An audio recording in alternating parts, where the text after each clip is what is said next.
Hi, everyone. I'm Melanie.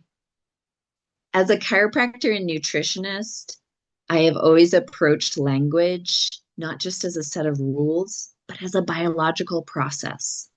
Many advanced learners hit a plateau because they tend to treat English as a subject to be studied rather than a system to be integrated.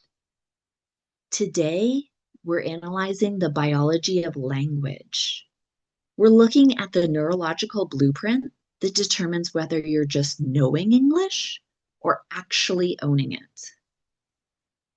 First, let's talk about the red path.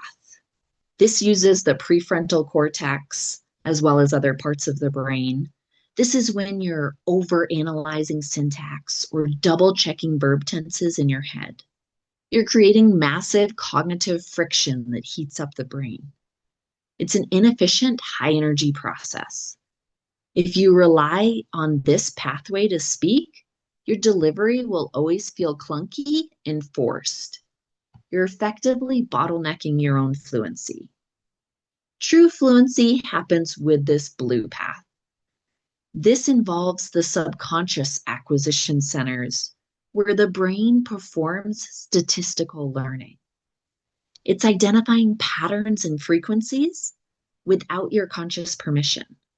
When you immerse yourself in high quality, comprehensible input, your brain is performing a subconscious synthesis. It's building an internal map of the language that allows for instant, effortless retrieval. This is how you achieve flow. Even advanced learners face this, the affective filter.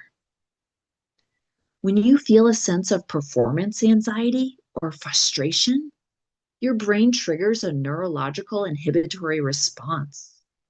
It's a physical defense mechanism. This wall prevents new, nuanced vocabulary from reaching the long-term acquisition centers. You might understand the words, but they aren't being integrated because your brain is in a state of high alert. In my chiropractic practice, I saw the effects of cortisol every day.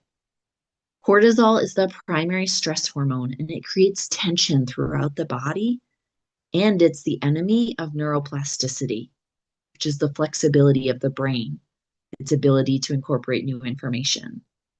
When cortisol levels spike due to stress or boredom, it essentially unplugs the connections between your conscious thoughts and your subconscious storehouse. You can't reach that high level, sophisticated vocabulary if your system is flooded with stress chemicals. You're literally working against your own biology. We need a paradigm shift, moving away from learning the conscious high stress accumulation of facts and moving towards acquisition, the subconscious low stress absorption of patterns. At the C1 level, your goal is to reduce the work and increase the flow. The strategy for the advanced level is optimal input. You need content that is challenging enough to be interesting, but easy enough to stay relaxed. This lowers your cortisol and dissolves that inhibitory wall. By maintaining a state of relaxed alertness, you allow the language to bypass your analytical filters and move directly into your subconscious. We call this gentle input, and it's the key to breaking the plateau. Think of your neural network as a biosponge. A stressed brain is rigid. It lacks the give needed to absorb subtle nuances and idioms. But when you are fully engaged in a compelling story, your brain becomes highly receptive. You're not just learning words, you're soaking up the rhythm, the tone, and the soul of the language.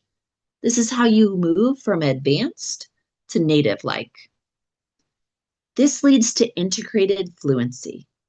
This is the state where the red path and the blue path work in perfect harmony, but the subconscious is doing 90% of the heavy lifting. You'll find that sophisticated phrases simply emerge during conversation. You aren't building sentences anymore, you're expressing thoughts. If you're ready to master this, follow the advanced protocol.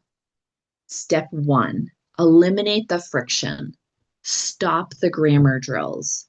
Prioritize high volume listening.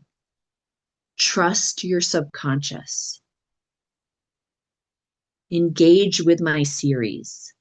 Whether it's the neighbor next door or my nutrition deep dives, the goal is immersion without stress. Listen to what you find interesting. Let your brain do what it was designed to do. I'll see you in my other series. Thank you.